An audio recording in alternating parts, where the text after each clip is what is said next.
رسم بین ما مردم شب عروسی به عروس و دوماد التماس دعا بگن. بابا این بخش حساس زندگی توه.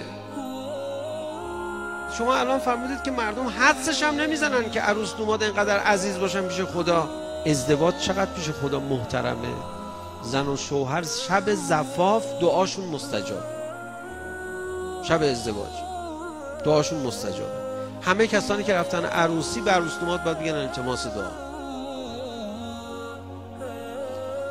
شما یه سوالی رو من میپرسم جواب بدید خواهش میکنم.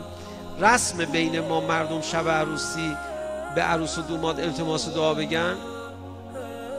بله؟ میشه یه کمی محکم تر بگید؟ میدونید چرا رسم نیست؟ چون ما فکر میکنیم دین به زندگی بها نمیده.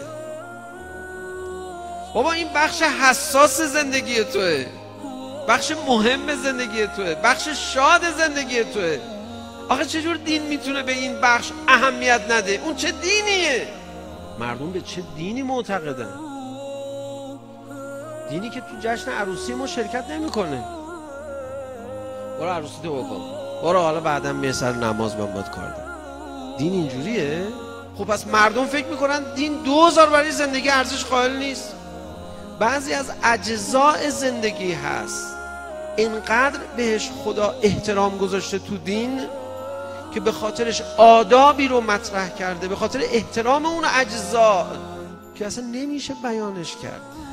مردم باور نمیکنن، فکر میکنن شما داری شوخی میکنی. همه کسانی که رفتن عروسی و عروس دوماد باید بگن التماس دعا.